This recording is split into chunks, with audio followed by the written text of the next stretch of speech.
Sveiki, kadangi nusprendžiau, kad šios laidos vedėja man geriau sekasi būti nei montuota, todėl nusprendžiau pakeisti mūsų Gretutę ir pravesti šitą laidą. Ne. Sveiki. Pavasarinė, šilta, linksma ir įdomi laida Aura sveikinasi su jumis. Pagreitį gavo elektros dienų savaitę. Šiandien paskaitą skaitė ir savo žiniomis su studentais dalinosi kviestiniai lektoriai.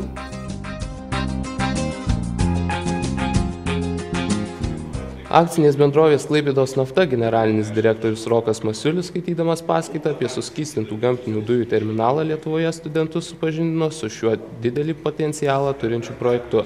Anot Masiulio, energetikos srityje laukia permainos, todėl moksleiviams verta susieti šią sritį su profesiniu pasirinkimu. Mes turim sovietinį palikimą energetikai, esam pilnai integruoti kol kas į Sovietų Sąjungos buvusią sistemą.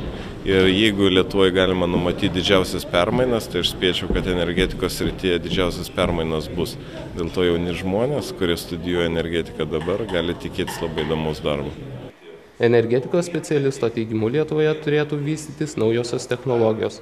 Būtent tai turėtų dominti energetiką studijuojančius studentus, o tiems, kurie tik planuoja savo profesiją susijęti su energetika, dabar yra pats tinkamiausias laikas. Aš manau, kad naujos technologijos turėtų vystytis tiek elektroje, dujose su suskystintų dujų terminalu, tai naujos technologijos turėtų dominti studentus. Jeigu stoti energetiką, tai turbūt dabar ir yra tas įdomiausias metas. Elektros dienos tęsis iki balandžio 20-osios. Endi pirmininkas elektros dienų organizatorių žada dar daug veiksmo elektros dienose. Visą šią savaitę ir toliau vyks žymiausių ir didžiausių Lietuvos įmonių generalinių direktorių paskaitos. Ir jau prasideda šią savaitę visi mūsų pramoginiai renginiai. Antradienį mes turėsime 17 val. Turėsime protų mūšį, trečiadienį vakarinis renginys Antikolis, prieš jį dėstytojų preskonferencija, ir penktadienis atsipūtimas po visų paskaitų, su mintimi tai, jog studentai galėtų prisiliesti prie visos praktinės pusės, vyks įvairios ekskursijos į įmonės, tai keliausime į Kauno hidroelektrinę bei į Kauno geležinkelio stotį. Kaip organizatoriai šį renginį vertiname tikrai gerai, įdėjome daug darbo, labai džiaugiamės tikrai aktyvių studentų dalyvavimu, kas tikrai yra naudinga jiems patiems ir tikrai labai malonu matyti, jog studentams tai yra įdomu ir aktualu. Elektros valdymo ir inžinerijos fakulteto studentų atstovybė elektros dienose mini savo 25-metį.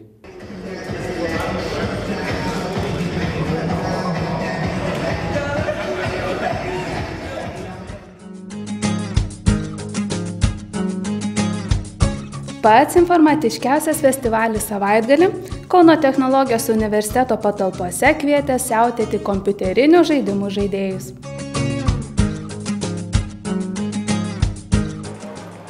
InfoShow tai jau 11 metus vykstantis informatiškiausias festivalis Lietuvoje.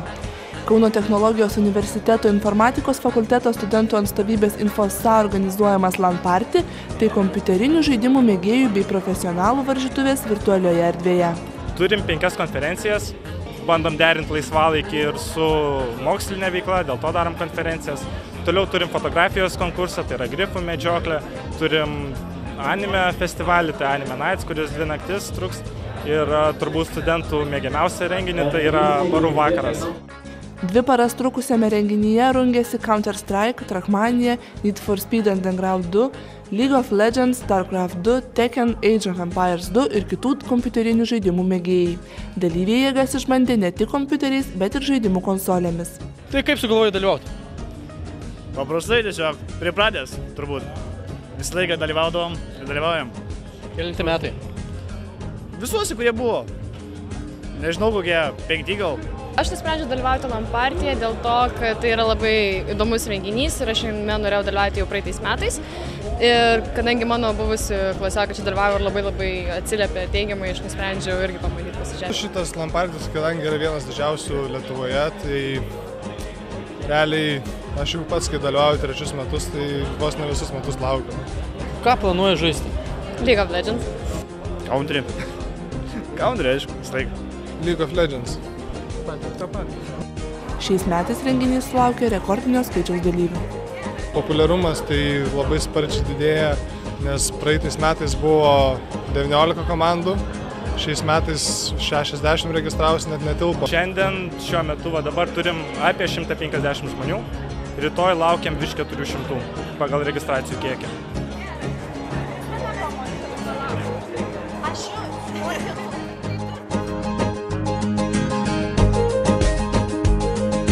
Grifų medžioklė tai vienas nuotaikingiausių komandinės fotografijos konkursas InfoShow metu. Tai puikia proga parodyti savo genialumą, fotografijos sugebėjimus ir pašėlusiai praleisti laiką.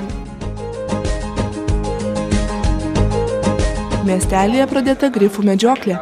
Taip vadinasi nuotaikingas komandinis fotografijų konkursas, kurio metu studentai turi galimybę pademonstruoti savo fantaziją bei gerai praleisti laiką.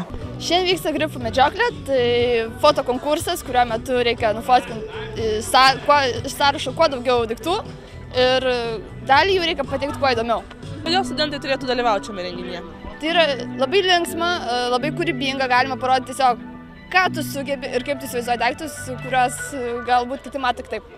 Žaidimo dalyviai per 4 valandas turi nufotografuoti kuo daugiau daiktų iš pateikto sąrašo ir pristatyti nuotrauką žaidimo organizatoriams. Čia Knoris suktukas, kibiras interneto, kebabas sako miau ar Kauno gatvė be duobių. Tai tik dalis objektų, kuriuos reikia įamžinti. Ar jau matėt sąrašą, kokios nuotraukos kelia daugiausiai nerimo? Barzdota moteris. Arba piktas vyras su sijonu. Jo, ten labai gerai. Kodėl nusprendė dalyvauti? Mes dalyvavom kiekvienais metais ir šį kartą jau 5 tikriausiai dalyvausim. Ne, 4, bet 4. Daug, jau daug metų. Kokie įspūdžiai, kokie prisiminimai? Geri, dėl to vis grįžtam. Kiekvienoje nuotraukoje turi būti bent vienas komandos narys, o neradus tam tikrų daiktų skiriami papildomi balai už originalumą. Kol kas užsiregistravę nedaug komandų, bet kaip žinom iš praeitų metų patirties, kad užsiregistruoja vos kelios komandos, po to tiesiog per laiką prisijungia vis daugiau, nes pamato, kad yra, kad linksma ir prisijungia daugiau. Tikimės to ir šiame metu. Kodėl studentai turėtų dalyvauti šiame renginyje? Kaip? Nes reikia, kad jie būtų kūrybingi, nežinau, reikia, kad nesėdėtų namie ir nerašytų vien bakalaurinio, reikia, kad išeitų, nežinau. Nuotraukas vertins 5 atstovybės narių komisija. Įvertinimai InfoShow puslapyje bus viešinami ne vėliau kaip praėjus 4 dienoms nuo renginio dienos.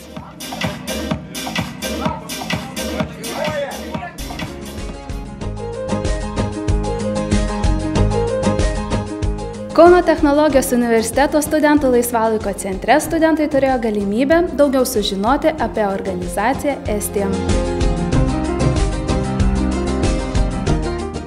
Kauno technologijos universiteto studentų laisvalaikio centre pristatyti svečiai iš Vokietijos. STEAM organizacijos nariai dalinosi patirtimi ir pasakojo vieni kitiems apie organizaciją bei įspūdžius patirtus dalyvaujant projekte. Šiandien vyksta KTU tarptautinės studentų organizacijos STEAM pristatymas. Turime svečius atvykusius iš Vokietijos studentus iš miesto Karlsrūdės ir jie darys prezentaciją apie STEAM. Vienas iš STEAM organizacijos projektų, Exchanges vadinasi. Jie atvyksta pas mus keletą dienų, po to mes pas juos vyksime. Renginio metu susirinkę studentai turėjo galimybę iš arčiau pažinti organizaciją, sužinoti, kaip dalyvauti mokymuose ar mainų programuose, kaip tapti organizacijos nariais. Yra daugybė skirtingų žmonių siekiančių bendrą tikslą atlikti kažką socialaus. Žmonės iš skirtingų šalių vis tiek turi bendrus siekius, problemas, kurias reikia išspręsti. Tai tarsi buvimas vienoje šeimoje, kartu sprendžiat problemas ir taip, man tai patinka. Aš esu aktyvi STEM veikloje jau metus ir jau spėjau aplankyti daugelį šalių, miestų, tačiau labai džiaugiuosi dalyvaudama čia, nes tai nėra viena iš labiausiai lankytinų vietų.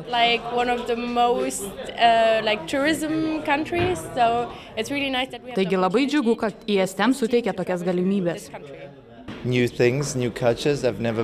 Anksčiau aš nesu buvęs Lietuvoje, taigi tikiuosi pamatyti kažką įdomaus ir sužinoti daugiau apie kultūrą bei vietinės STEAM grupės darbą čia. Kai aš pradėjau, aš taip pat buvau labai nedrąsi. Pirmame projekte, kuriame aš dalyvavo dar 250 dalyvių. Pradžioje maniau, kad susidraugausiu gal su 3 iš visų jų. Tačiau po savaitės aš jau pažinojau be galo daug žmonių, su kuriais vis dar palaikau ryšį.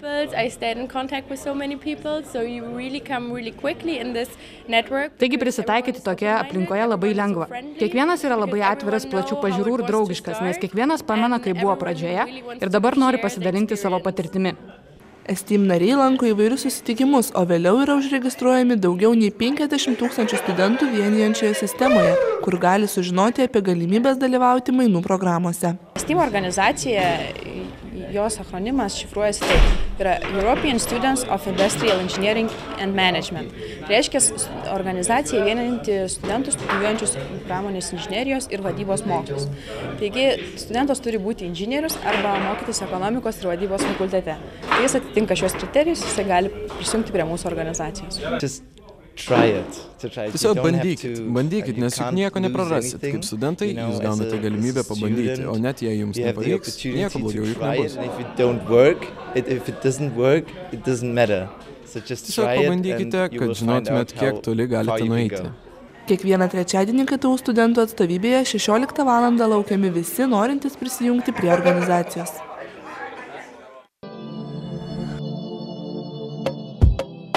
Dėmesio, dar kartą skelbiamas konkursas, turite puikią progą laimėti šokių studijos Souls abonementą. Jums tai reikia atspėti, koks šokis yra pavaizduotas. Savo spėjimus rašykite ant Kobros TV Facebook sienos, laimėtojas bus išrinktas burtų keliu. Ačiū, kad žiūrėjote. Susitiksime lygiai po savaitės. Iki. Sveiki! Kadangi man labai sekasi puikiai vesti šią laidą, todėl aš nusprendžiau tęsti savo misiją ir pakeisti anksčiau buvusią vedėją. Tikrai ne. Tai kur man eiti? O tai ką tu rodai, va taip man? Kas jau yra? Čia? Kas? Sveiki. Aš tikrai šitą dėjau, viceministras. Ir viskas, lektoriai. Sveiki. Aš esu puiki vedėja, puikesnė už puikiausias puikiojų šou vedėjas. Kvietėte.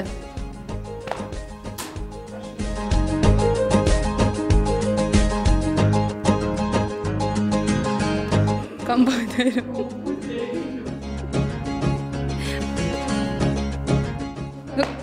Ir nenumeti niekada.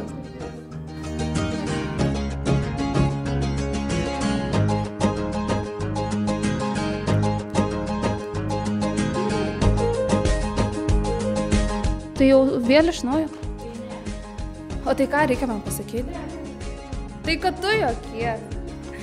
Dėmesio, dar kartą skelbiu. Dėmesio, dar kartą skelbiu.